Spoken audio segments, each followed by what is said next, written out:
Hello student, welcome back to my YouTube channel Arihant lecture. के आज की इस वीडियो में हम बात करेंगे बोर्ड एग्जाम में आपको कॉपी कैसे लिखना है। आपकी तैयारी चाहे जैसी हो, चाहे जितनी अच्छी हो, अगर आपको बोर्ड एग्जाम में कॉपी लिखने का तरीका, क्वेश्चन के आंसर लिखने का तरीका नहीं पता है, तब तक आप 100 में 100 नंबर नहीं ला सकते हो। एग्जाम में आपको कॉपी को कैसे लिखना है कि 100 में 100 नंबर मिले और आपका एक भी नंबर ना कटे और इसके साथ ही साथ आपको बोनस अंक मिले, इसके लिए हमने यहाँ पे 2025 हिंदी का पेपर ले रखा है एंड यहाँ पे बोर्ड की कॉपी ले रखी है। इसी की सहायता से हम सीखेंगे कि बोर्ड एग्जाम में हमें कॉपी को कैसे लिखना। अगर आपने इस वीडियो पे क्लिक किए हो तो आप एक लकी इंसान हो, क्योंकि आपके ना बोर्ड एग्जाम में 15 से 20 नंबर बढ़ेंगे ही बढ़ेंगे। ये मेरी 110% गारंटी है। ठीक है, 110% गारंटी है। आप लकी इंसान इसलिए भी हो कि ये जो वीडियो आप देख रहे हैं ये स्वयं एक एग्जामिनर से देख रहे हो। मैं 5 सालों से बोर्ड एग्जाम की कॉपी चेक कर रहा हूं और मुझे ये पता है कि बोर्ड एग्जाम में कॉपी कैसे आते हैं, टॉपर कैसे कॉपी लिखते हैं और इस बार की जो कॉपी आई थी वो कैसी आई थी। ठीक है, तो आप ना अगर 10th में हो या 12th में हो तो ये वीडियो आपके लिए है, क्योंकि 10th 12th में कॉपी लिखने की जो प्रोसेस होती है वो बिल्कुल सेम होती है। तो आप अपना 20 से 25 मिनट निकालकर इस पूरे वीडियो को शुरू से लेकर अंत तक देख लेना। अगर आज की इस वीडियो को आप मिस कर दोगे तो कभी आप ये नहीं जान पाओगे कि बोर्ड एग्जाम में कॉपी लिखने का बेस्ट तरीका क्या होता है, बोर्ड एग्जाम में हमारे 15 से 20 नंबर कैसे बढ़ सकते हैं। तो इसलिए मैं कहूंगा इस वीडियो को शुरू से लेकर अंत तक जरूर देखना। आज की इस वीडियो में हम बात करेंगे the new best topper method of the board, यानी कि कॉपी लिखने का बेस्ट और टॉपर मेथड क्या है। देखो, बोर्ड परीक्षा में आपको कॉपी कैसे लिखना है कि आपको 100 में 100 नंबर मिले, 100 में 100 नंबर मिले और एक भी नंबर आपके बोर्ड एग्जाम में ना कटे। इसके साथ ही साथ आपको बोनस अंक भी मिलेगा और यहाँ पे ऐसे लिखोगे तो 100% आपको मार्क्स मिलेगा। और बोर्ड एग्जाम में टॉपर ऐसे ही लिखते हैं कॉपी, क्योंकि अगर 55 लाख विद्यार्थी एग्जाम दे रहे हैं तो उसमें से केवल 100 से 200 लोग ही टॉपर बन पाते हैं। तो वो क्या मेथड यूज करते हैं, वो क्या ट्रिक यूज करते हैं, आज इस वीडियो में उसका खुलासा होगा। बोर्ड में कॉपी मिलते ही आपको क्या करना है। आपके सभी क्वेश्चन आपने यूट्यूब पे बहुत सारे कॉपी लिखो के वीडियो देखे होंगे, बट ये जो वीडियो आप देख रहे हो स्वयं एग्जामिनर से देख रहे हो, जीनियस और एकदम जेन्युइन ट्रिक आप देख रहे हो। इसके साथ ही साथ हम बात करेंगे कि कॉपी को कैसे लिखना आपको प्रारंभ करना है, जिसे देखकर एग्जामिनर टीचर खुश हो जाए और पूरे नंबरों की बरसात कर दे। ठीक है, आप कहोगे कि सर मेरी हैंड राइटिंग खराब है तो बोर्ड में कॉपी कैसे लिखेंगे। ठीक है, हैंड राइटिंग खराब है तो उसके लिए तो नंबर कटेंगे ही कटेंगे। मैं कहूंगा कि नहीं कटेंगे। ठीक है, क्योंकि मैं जब एग्जाम की कॉपी हम लोग चेक करते हैं तो सभी एग्जामिनर जब एक साथ बैठते हैं तो यही चीजें मैं डिस्कस करता हूं। क्या करता हूं, मैंने ये पूछा, ये हर एक एग्जामिनर से मैं पूछा। ठीक, जो फाइनल एग्जाम की कॉपी चेक करते हैं, जो बोर्ड एग्जाम से बहुत दिनों से कॉपी चेक करें, उनसे भी डिस्कस किया। तो हमने बोला कि हैंड राइटिंग पे नंबर कटता है क्या, तो वो बोले नहीं। तो हमने बोला कि हैंड नंबर आखिर कटते कहाँ हैं, तो वो बोले कि मैंने बोला कि हैंड राइटिंग पे नंबर कटते हैं क्या, खराब है तो। अगर वो बोले कि अगर हैंड राइटिंग पढ़ने योग्य है तो उस पर नंबर नहीं कटते। तो मैंने पूछा कि भाई नंबर कहाँ पे काटे जाते, वो जो चीजें बताई आज की इस वीडियो में हम डिस्कस करेंगे कि बोर्ड में आपको कॉपी कैसे लिखना है। अगर हैंड राइटिंग खराब है तो पूरा आपको नंबर मिले, यानी एक भी आपका नंबर ना कटे। इसके साथ ही साथ कॉपी को कैसे लिखना आपको प्रारंभ करना है बोर्ड एग्जाम में, जिसे देखकर एग्जामिनर या टीचर जो है वो खुश हो जाए और पूरे नंबरों की आपको बरसात कर दे। ठीक है, अगर देखो एक चीज मैं आप डिस्कस कर लो, अगर क्वेश्चन पेपर 70 या 100 मार्क्स का, ठीक है, दो चीजें दो कंडीशन में होती है, 70 मार्क्स का भी होता है और 100 मार्क्स का होता है। टॉपर स्टूडेंट लिखता है और एक सामान्य स्टूडेंट लिखता है, उसके नंबर अलग अलग क्यों मिलते हैं। देखो, अगर एक टॉपर स्टूडेंट लिख कर आता है तो उसे 100 में 100 नंबर मिलते हैं एंड अगर एक नॉर्मल स्टूडेंट इसी प्रश्न पत्र को हल करके आएगा तो उसे 100 में कितने नंबर मिलेंगे, उसको केवल 70 से 85 नंबर ही मिल पाते हैं। तो उसके यहाँ पे 30 और 25 नंबर कहाँ पे कट जाते हैं, कैसे कट जाते हैं, ये भी चीजें देखेंगे। देखो, ये क्या गलती करता है कि इसके नंबर कट जाएंगे। अगर आज की इस वीडियो को आप मिस कर दोगे तो आप कभी ये नहीं जान पाओगे कि ये नंबर कहाँ पे काटे जाते। अगर ये देख लिया तो ये पूरे नंबर आपके नहीं कटेंगे, 110% बढ़ेंगे। ठीक है, तो ये अपना जो 30 से 25 नंबर होता है ये कहाँ पे गवा देता है और क्यों गवा देता है। अगर इस वीडियो को आप बाद में कहोगे कि यार मैं 70 मार्क्स का करके आया था, मैं 100 मार्क्स का पूरा क्वेश्चन अटेम्प्ट किया था, बट हमारे नंबर जो है वो 70 85 या 75 नंबर क्यों आए, ठीक है, पूरे के पूरे नंबर क्यों नहीं मिले, तो ये भी चीजें हम आज की इस वीडियो में देखेंगे। तो यहाँ पे ये नंबर आपके नहीं कटेंगे, ठीक है। और एक सामान्य स्टूडेंट अगर एक टॉपर लिखता तो उसे 100 में 100, सामान्य स्टूडेंट लिखता तो उसे 70 से 85। अगर 70 मार्क्स का क्वेश्चन पेपर है तो उसको केवल 55 मार्क्स मिलते हैं। तो भाई इसके ना आपको कहाँ पे ये 15 नंबर कहाँ पे खो देता है, क्यों कट जाते हैं, और दोनों के जो नंबर है वो अलग अलग क्यों मिले। टॉपर के अच्छा मार्क्स मिले, अगर ये 70 मार्क्स का टॉपर स्टूडेंट करके आता है तो उसे कितना मार्क्स मिलेगा, उसे 68 मिलेगा या तो 70 मार्क्स मिलेगा, ठीक है। तो कहाँ पे नंबर अलग अलग क्यों इसके मिलते हैं, ये भी चीज़ें देखेंगे। और आपको ना आपके बहुत सारे स्टूडेंट का ये क्वेश्चन था कि आपको बोर्ड पेपर में किस पेन का यूज करना है, ठीक है। यहाँ पे कुछ हमने यहाँ पे ले रखा है। बोर्ड एग्जाम में जाने से पहले आपको ना 2 ब्लैक पेन लेनी है, 2 ब्लू पेन लेनी है, एक ब्लैक स्केच लेना है, एक हाइलाइटर लेना है। ब्लैक स्केच का यूज करना है कि नहीं करना, ये भी चीज़ें हम इस वीडियो में देखेंगे। और इस हाइलाइटर को टॉपर ऑलरेडी यूज करते हुए आ रहे हैं, यूज कहाँ पे करना और कैसे करना ये भी चीज़ें देखेंगे। और आपको एक स्केल लेकर जानी है। स्केल जो होता है ना, ये देखो स्केल जो है ये होता है आपका 30 सेमी का स्केल लेना है। और ये जो आपकी कॉपी होती है 20 सेमी होती है। अगर 15 सेमी वाला स्केल लोगे तो 2 बार में आपको पाई खींचना पड़ेगा, जिससे पाई टेढ़ी हो जाती है, ठीक है। तो 30 सेमी का स्केल ध्यान रखना। और आपको ना देखो आपको बोर्ड पेपर में किस पेन का यूज करना है। क्वेश्चन पेपर में कोई भी प्रश्न नहीं आता तो उसका उत्तर हमें कैसे लिखना। सबसे पहले तो हमें सभी क्वेश्चन अटेम्प्ट करना है, चाहे वो आता हो चाहे ना आता हो। जो क्वेश्चन नहीं आता उसके उत्तर कैसे लिखना है ये भी हम इस वीडियो में देखेंगे। और आपको किस पेन का यूज करना है, जेल पेन का यूज करना है या बॉल पॉइंट पेन का यूज करना है, या किस कंपनी की पेन अच्छा पड़ता है यूज करने में, ये भी हम देखेंगे, ठीक है। और यहाँ पे ये कुछ चीज़ें हैं जो कि 3 पेज के हैं, इसको हम लास्ट में देखेंगे, ठीक है। तो इसको हम एक तरफ रखते हैं। ये आपका क्वेश्चन पेपर हो गया, और यहाँ पे ये OMR सीट हो गया, और यहाँ पे ये बोर्ड की कॉपी हो गई। और ये जो बोर्ड की कॉपी है इसको सबसे पहले यहाँ पे हम इसको एक तरफ रखते हैं। और देखो एक चीज़ मैं आपको क्लियर कर दूं, हाई स्कूल और इंटरमीडिएट की जो कॉपी लिखने का प्रोसेस होता है वो सेम होता है। इसमें भी सब कुछ आपको सेम मिलेगा और हाई स्कूल में भी आपको सब कुछ सेम मिलेगा, यानी कोई अंतर आपको कॉपी में नहीं मिलता है, ठीक है। और ये जो आपकी कॉपी होती है इसको देखो बोर्ड में कैसे लिखना आपको प्रारंभ करना है, कैसे चीज़ों को आपको लिखना है, ये भी चीज़ें हम अच्छी तरह से सीखेंगे, ठीक है। ये बोर्ड की कॉपी होगी आपकी, और यहाँ पे किसी एक कॉपी को हम भर लेंगे क्योंकि जो कॉपी लिखने का प्रोसेस होता है वो सेम होता है। यहाँ पे देखो सबसे पहले यहाँ पे हमें क्या लिखना पड़ेगा, परीक्षार्थी का अनुक्रमांक अंकों में आपको कैसे लिखना है ये चीज़ें हम देखेंगे। तो यहाँ पे सबसे पहले एक हमारे पास पेपर है, ठीक है, जिसमें कि यहाँ पे लिखा गया है अनुक्रमांक। तो यहाँ पे ये जो अंकों में उस तरह से लिख दे, जैसे 12, 32, 99, 72, 57 है, तो यहाँ पे हम टाइप कर देंगे 12, 32, 99। ये हमने लिख दिया अंकों में, ठीक है। अब एक चीज हमें क्या करना है, इस अंकों वाले को अब शब्दों में लिखना, परीक्षार्थी का अनुक्रमांक शब्दों में लिखने से पहले आपको देखो क्या सावधानी बरतनी। सबसे पहले अगर यहाँ पे 1 लिखा है तो हम क्या लिख देंगे, 1 लिख देंगे, ठीक है। इसके बाद देखो एक चीज गलती क्या करते हो आप, कभी भी आपको कॉमा नहीं लगाना है, ठीक है, कॉमा नहीं लगाना है।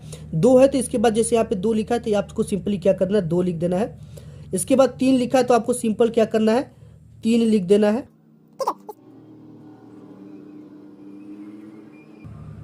तो यहाँ पे हमने लिख दिया 1 था तो 1, 2 था तो 2, 3 था तो 3, 9 9 था तो 9 9, 7 था तो 7, 2 था तो 2, 5 7, ठीक, इस तरह से आपको लिखना है और कॉमा आपको नहीं लगाना है। फिर इसके बाद आता है विषय एवं प्रश्न पत्र तथा संकेतांक, ये 3 चीजें हमको यहाँ पे भरना है। सबसे पहले विषय जो है हमारी हिंदी, तो यहाँ पे हम टाइप कर देंगे हिंदी, ठीक है। अब इसके बाद प्रश्न पत्र क्या है, प्रश्न पत्र जो हिंदी होता है वो केवल होता है। और यहाँ पे जो प्रश्न पत्र है देखो हिंदी का जो पेपर है एक ही पेपर चलता है तो इसके लिए हम केवल लिखेंगे, ठीक है। तो प्रश्न पत्र हमारा हो जाएगा केवल, और यहाँ पे प्रश्न पत्र पर अंकित संकेतांक, ठीक है। तो इसके लिए आपको जो प्रश्न पत्र मिलेगा उसी पर ये लिखा रहेगा। जैसे इस प्रश्न पत्र पे लिखा 825 DZ, तो आपको क्या यहाँ पे भरना है, 825 इन ब्रैकेट DZ। ये हो गया 825 DZ।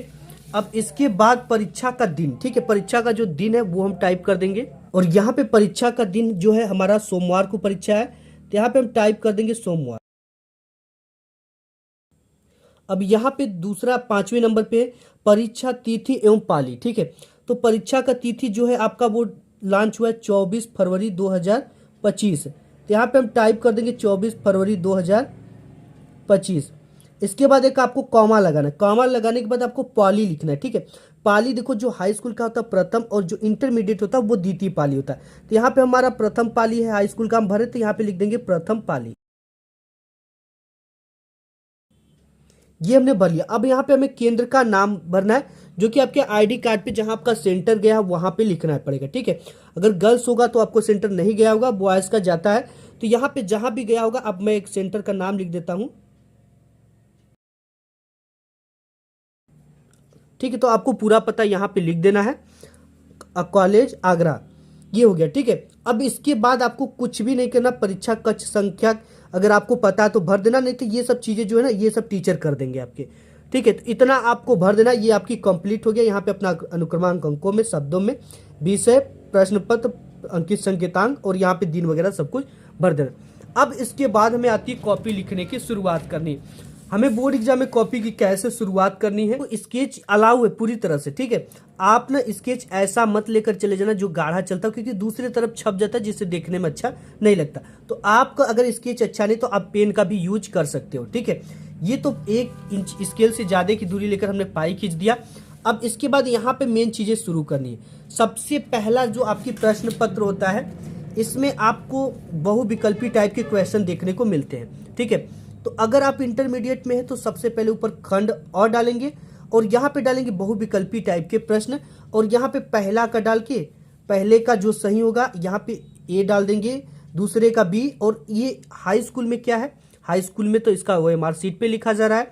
ठीक है, तो अगर इंटरमीडिएट में है तो बहुविकल्प खंड अ बहुविकल्पी प्रश्न, पहले का डी सही हो रहा है, इनका नाम लिख देना। दूसरे का जो है वो केवल एक बार प्रश्नोत्तर संख्या डालेंगे, उसके बाद सब कुछ ऐसे लिखते जाएंगे।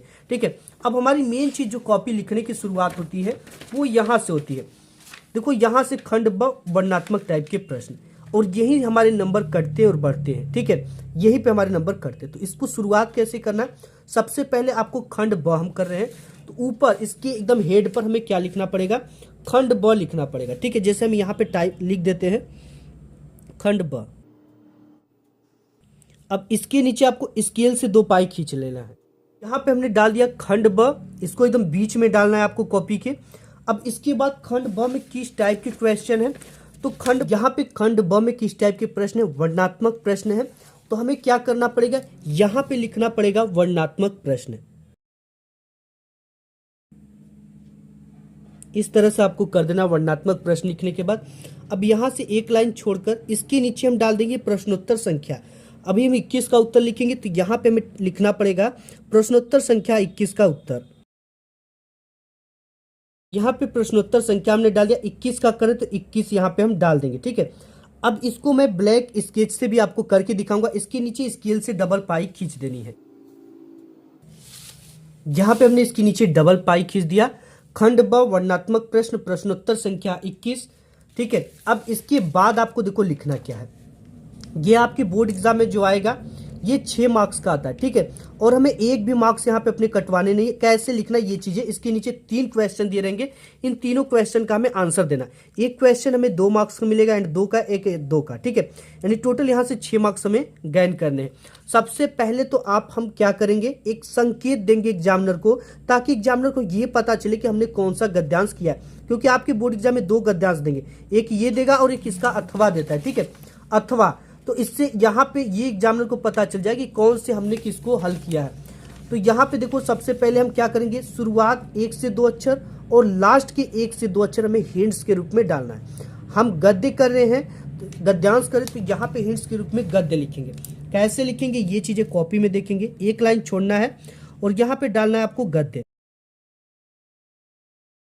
डालने के बाद आपको क्या करना है, हमने बताया शुरू के 1 से 2 अक्षर, जैसे यह एक नैतिक, इसका 1 से 2 अक्षर हो गया और लास्ट का आवश्यक हो गया है। ठीक है, तो यहां पे हम लिखेंगे यह एक नैतिक।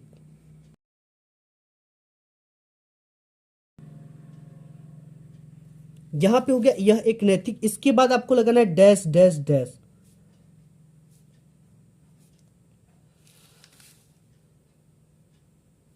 इसके बाद आपको लिखना हो गया।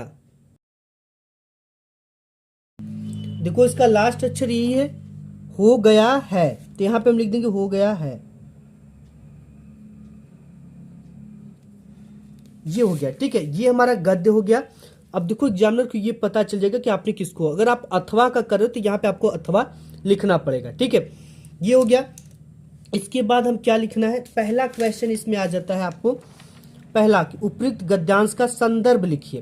तो इसमें पहला नंबर, तुम पहला नंबर जरूर डालेंगे, इसका मिस्टेक आप कभी मत करना, एक लाइन छोड़ना है और यहाँ पे डाल देना आपको पहला नंबर, ठीक है। हमने डाला पहला, पहला में आपको क्या लिखना है, संदर्भ लिखना है। तो हम यहाँ पे क्या लिखेंगे, संदर्भ। संदर्भ के नीचे भी डबल पाई आपको स्केल की सहायता से खींचना है, यहाँ पे मैं हाथ से ही खींच दे रहा हूं। अब इसके बाद संदर्भ आपको कैसे लिखना है, ठीक है, संदर्भ लिखने का सही तरीका क्या है, ये चीजें हम देखेंगे। संदर्भ लिखने के लिए आपको दो चीजें को पता होना इंपॉर्टेंट है। सबसे पहला तो उपयुक्त गद्यांश का जो लेखक है यानी जो राइटर है वो पता होना चाहिए, और इसका शीर्षक जो होता है वो पता होना चाहिए, ठीक है। दो चीजें पता है तो आप इसे आराम से लिख पाओगे। तो हमें ये पता है कि ये जो इसके शीर्षक है और इसके जो लेखक है दोनों हमको पता है।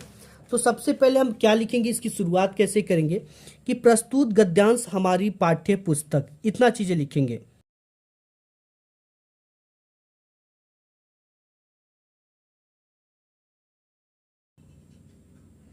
अब देखो इतना हमने लिख दिया कि प्रस्तुत गद्यांश हमारी पाठ्य पुस्तक। इसके बाद हमें अब ब्लैक पेन का यूज करना है, ठीक है। प्रस्तुत गद्यांश हमारी पाठ्य पुस्तक जो है वो हिंदी से लिया गया है, तो यहाँ पे हम लिख देंगे हिंदी लिखेंगे और इसे इस तरह से इन्वर्टेड कॉमा में लिख देंगे। प्रस्तुत गद्यांश हमारी पाठ्य पुस्तक हिंदी के गद्य खंड में संकलित, इतना लिखेंगे।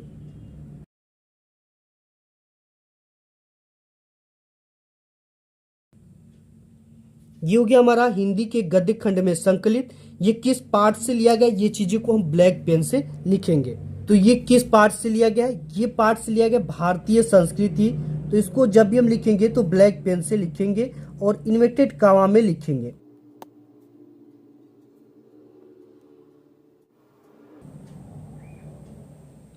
तो ये शीर्षक को हमने लिख दिया ब्लैक पेन से, भारतीय संस्कृति, और इसे इन्वर्टेड कॉमा में लिखेंगे। भारतीय गद्य खंड में संकलित भारतीय संस्कृति नामक पाठ से लिया गया है।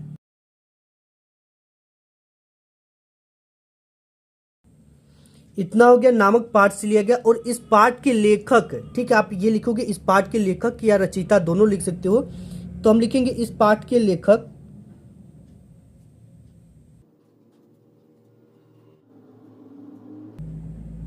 इस पाठ के लेखक को हम ब्लैक पेन से लिखेंगे। तो इस पाठ के जो लेखक है वो डॉक्टर राजेंद्र प्रसाद जी हैं। तो हम यहां पे लिखेंगे डॉक्टर, इन्हें भी ब्लैक पेन से और इन्वर्टेड कॉमा में लिखना है।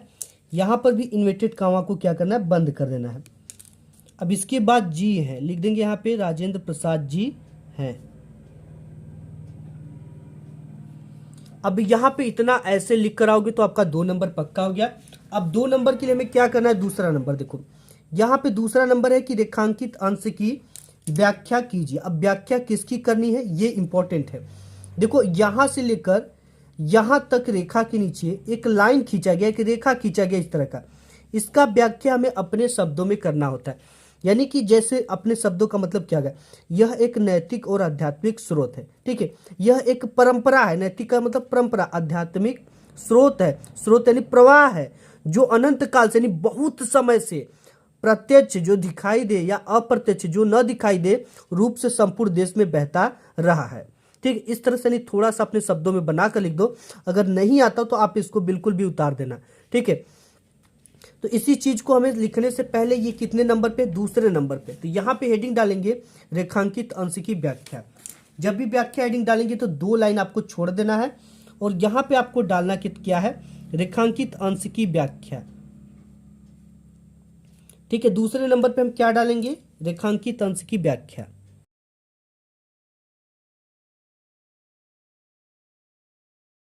यहाँ पे हमने डाला रेखांकित अंश की व्याख्या, स्केल से डबल पाई नीचे खींच देंगे। यहाँ पे हमने डाल दिया रेखांकित अंश की व्याख्या। अब इसी व्याख्या को हम लिखने से पहले शुरुआत कैसे करना ये चीजें देखेंगे। देखो आप इसको 2 तरह से लिख सकते हैं, ठीक है। सबसे पहले तो उपयुक्त गद्यांश में लेखक कहता है कि, या प्रस्तुत गद्यांश में लेखक कहता है कि, ठीक है। तो हम यहाँ पे लिखेंगे उपयुक्त गद्यांश में,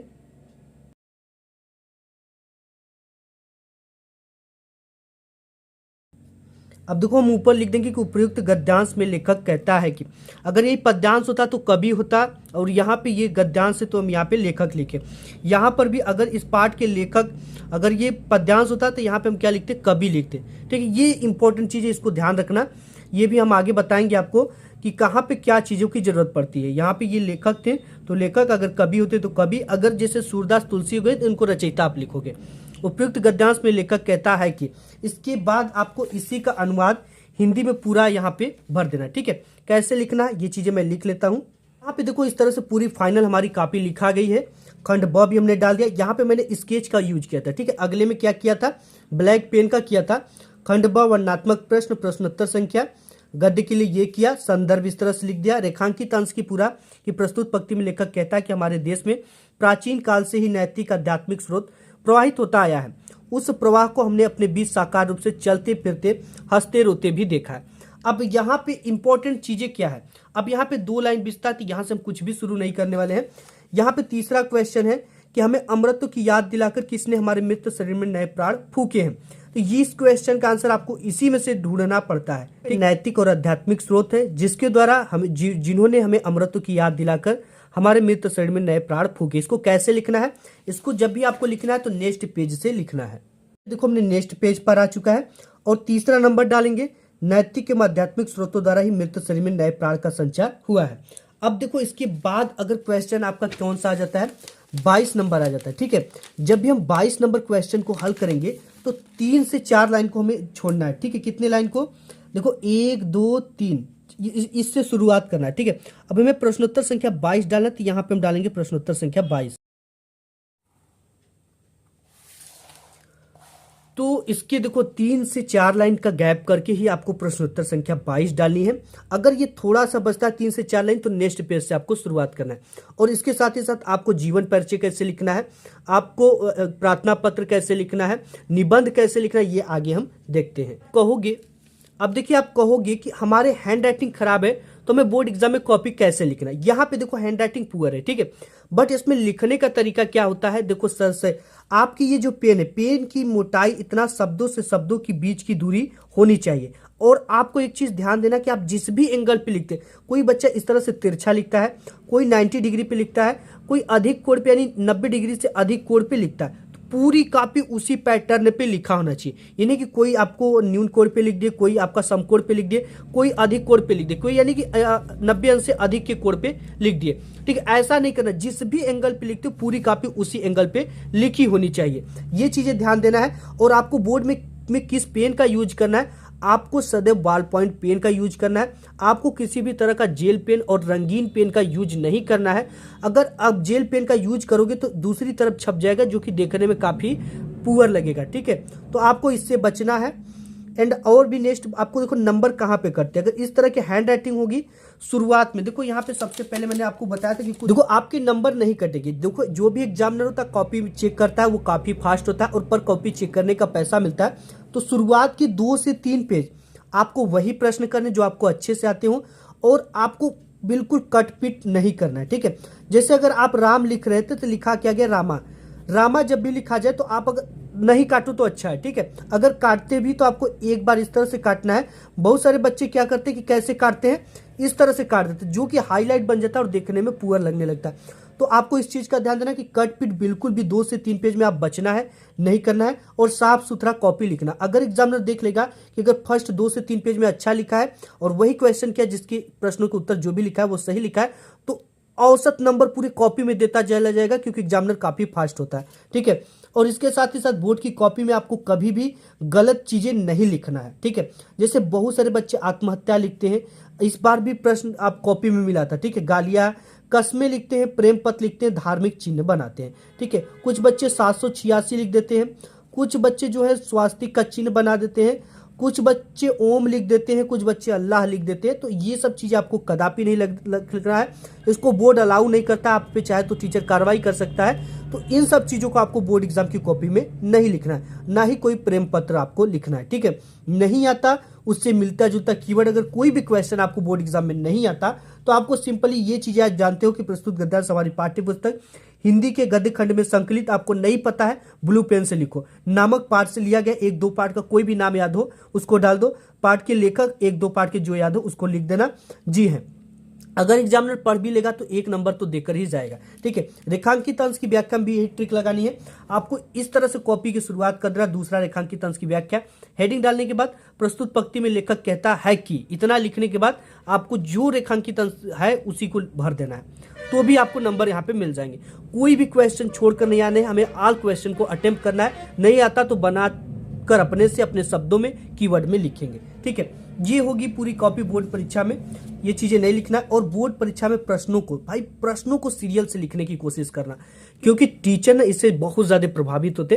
क्योंकि एक एग्जामिनर ना जब भी कॉपी चेक करता तो फ्रंट पेज पे चढ़ाता है कि फला 21 नंबर पे इन्होंने 6 नंबर में कितना नंबर पाया, 5 नंबर पाया, 6 नंबर पाया। तो ये अगर आप लिखोगे ना तो इधर उधर लिखोगे। कोई बच्चा क्या किया, पहला क्वेश्चन किया, फिर उसके बाद 9वां क्वेश्चन कर दिया, फिर चौथा किया, फिर तीसरा किया, तो इस समय टीचर का इसमें समय जाता है। ठीक है, तो ऑटोमेटिक जब समय जाएगा तो उससे थोड़ा थोड़ा गुस्सा बढ़ेगा, उसमें आपके मार्क्स कटने शुरू हो जाएंगे। ठीक है, कटते नहीं है, लेकिन आप ना सीरियल से लिखोगे तो अच्छा रहेगा। सीरियल से करने की कोशिश करें और प्रत्येक खंड को आपको नए पेज से शुरू करना है। जैसे यहाँ पे खंड ब है। ठीक है, अगर खंड आपको द आता है चाहे स आ जाता है तो आपको क्या करना, अगर ये क्वेश्चन यहाँ पे खत्म होता है तो खंड ब को नए पेज से शुरू करना है। ठीक है, और बीच बीच में आपको सादा पेज नहीं छोड़ने हैं। और आपको एक चीज का ध्यान देना है। ठीक है, सादा पेज बिल्कुल भी मत छोड़ना। और बहुत सारे बच्चे क्या करते हैं, 21 नंबर क्वेश्चन किए, उसके कुछ बाद में उनको याद आते तो लिखते हैं कि तीसरे चौथे पेज पर प्रश्नोत्तर संख्या 21 का शेष। ये चीजें आपको नहीं करनी भाई। आपको नहीं आता, अगर आपको लगता है कि हम बाद में और इसको बना ठना कर लिख देंगे या हमको बाद में हो सकता है याद है, तो आप 3 लाइन हर समय नीचे क्वेश्चन के छोड़ो। हर एक क्वेश्चन के नीचे 3 से 4 लाइन छोड़ो। ठीक है, याद आएगा बाद में तो यहाँ पे आप इसे भर दोगे। लेकिन बाद में लिखोगे ना तो उसका नंबर चढ़ा देगा जब एग्जामिनर फ्रंट वाली पेज पे, तो फिर वो नहीं देता है। तो ऐसे में आपको किसी भी क्वेश्चन का, जैसे प्रश्नोत्तर संख्या 21 का शेष, एक प्रश्नोत्तर संख्या 21 का शेष उत्तर, तो ऐसे मत करना। ठीक है, ऐसे में आपको उसका नंबर नहीं मिलेगा, आपका समय फालतू में वेस्ट हो जाएगा। इसके साथ ही साथ आपको पद्यांश कैसे लिखना, जीवन परिचय कैसे लिखना, ये भी चीजें देखेंगे। पद्यांश लिखने के लिए आपको पद्यांश लिखना, प्रश्नोत्तर संख्या डाल देना। उसी तरह से पद करें तो पद लिखेंगे। पूर्त निक्षी डैश डैश जल चवे 1 से 2 अक्षर शुरुआत के लास्ट के।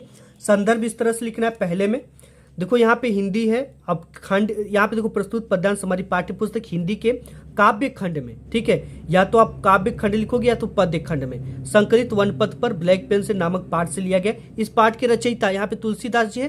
अगर कोई कवि होता तो कवि लिखते, इस चीज का ध्यान देना है। गोस्वामी तुलसीदास जी है। रेखांकित अंश की व्याख्या सेम है। इसके बाद प्रश्नोत्तर संख्या 24 में आपको संस्कृत आपका श्लोक आता है। श्लोक का अर्थ लिखने के लिए आपको श्लोक यहाँ पे हेडिंग डालेंगे। संस्कृत पद्य होगा तो संस्कृत पद्य, संस्कृत गद्य होगा तो संस्कृत गद्य यहाँ पे डालेंगे। ठीक, जैसे यहाँ पे डाला गया है, सिंपल आपको इस तरह से लिखना है। ठीक है, नेक्स्ट 20 नंबर पे आपको आज, अब देखिए 26 नंबर पे आपको आता है लेखक परिचय। ठीक है, इस तरह से आपको आता है यह 26 का क। ठीक है, यहाँ पे आपको किसी कवि का या लेखक का 2 लोगों का जीवन परिचय देता है, जिसमें आपको 3+2 होता है। बहुत सारे बच्चे का 3 नंबर ही आता है, 2 नंबर नहीं आ पाता। वो गलती क्या करते हैं, लिखने का तरीका क्या होता है। जैसे यहाँ पे हमने देखो लेखक परिचय आपको सबसे पहले डालकर यहाँ पे स्केल से डबल पाई खींच लेनी। ठीक है, प्रश्नोत्तर संख्या 26, लेखक जिस भी लेखक का लिख रहे हो वहां पे इसकी हेडिंग रहनी चाहिए। जयशंकर प्रसाद जीवन परिचय हेडिंग डालकर एक बॉक्स बनाना जिसमें उनका संक्षिप्त परिचय लिखना, जैसे नाम, जन्म स्थान, पिता का नाम, माता का नाम, रचनाएं, मृत्यु, इतनी चीजें डालना। ठीक है, और यहाँ पे देखो हाइलाइटर का भी यूज करना में। जयशंकर प्रसाद का जन्म काशी के एक प्रतिष्ठित वैश्य परिवार में सन 1889 ईस्वी को हुआ था। ठीक है, कोई 90 मानता है, कोई 89। तो यहाँ पे इस चीज को हम क्या करेंगे, हाईलाइट करेंगे। ठीक है, देखने में अच्छा लगता है, हाईलाइट करते हैं। और कोटेशन डालते जैसे निबंध में, उसे भी हाईलाइट करते हैं। ये पूरी तरह से अलाउ है बोर्ड में। और इनके पिता का नाम देवी प्रसाद, इसे हाईलाइट किया गया, मुन्नी देवी। और इसे ब्लैक पेन से, इनकी प्रमुख रचनाएं हैं जैसे, उनको ब्लैक पेन से लिखना है। ठीक है, इनकी मृत्यु को ब्लैक पेन से लिखना है। एंड इसके साथ ही साथ 3 नंबर यहाँ पे आपको मिलेंगे। अब 2 नंबर के लिए हमें क्या करना है, अब देखिए यहाँ पे 2 नंबर के लिए हमें जयशंकर प्रसाद की प्रमुख रचनाएं, क्योंकि रचनाएं का हमें कितना नंबर मिला, 2 नंबर मिला। महाकाव्य कामयानी, नाटक अजातशत्रु, चंद्रगुप्त, स्कंदगुप्त, राज्यश्री इत्यादि, उपन्यास कंकाल, तितली, इरावती, अपूर्ण इत्यादि। ठीक है, इस तरह से आपको लिखने हैं। यानी कि अगर जो जितनी भी रचनाएं, 2-3 रचनाएं पता, उनको आपको लिखना है यहाँ पे। ठीक है, इस तरह से पूरे नंबर मिलेंगे। और यहाँ पे देखिए आपको पत्र लेखन के लिए, ठीक है, आपका आता है पत्र लेखन, जो कि कितने मार्क्स के आते हैं। यहाँ पे पत्र लेखन आपके बोर्ड एग्जाम में 4 मार्क्स का आता है। ठीक है, 28 नंबर पे तो यहाँ पे डाल देना प्रश्न पत्र लेखन ऊपर प्रश्नोत्तर संख्या, सेवा में इस तरह से कामा लगाना है। इसके बाद से यहाँ पे ये चीजें शुरू करना है। विषय जरूर डालना है, किस विषय पर आपको है। महोदय ब्लैक पेन से सेवा के जस्ट नीचे कामा लगाकर, इसके बाद पूरी प्रोसेस को लिखने के बाद यहाँ तक, और अतः आपसे ये नेक्स्ट लाइन से होगा और जहाँ पे ये खत्म होगा वहीं से ये शुरू होगा। अब आपका आज्ञाकारी से क ख ग घ नाम नहीं लिखना बोर्ड एग्जाम में। धन्यवाद और दिनांक यहाँ पे डाल देना है। ठीक है, इस तरह से आपको ये लिखना है। जब भी हम निबंध लेखन करेंगे तो ऊपर निबंध डाल देंगे, प्रश्नोत्तर संख्या डाल देंगे, जिस भी टॉपिक पे लिख रहा है उसका यहाँ पे हेडिंग होना चाहिए।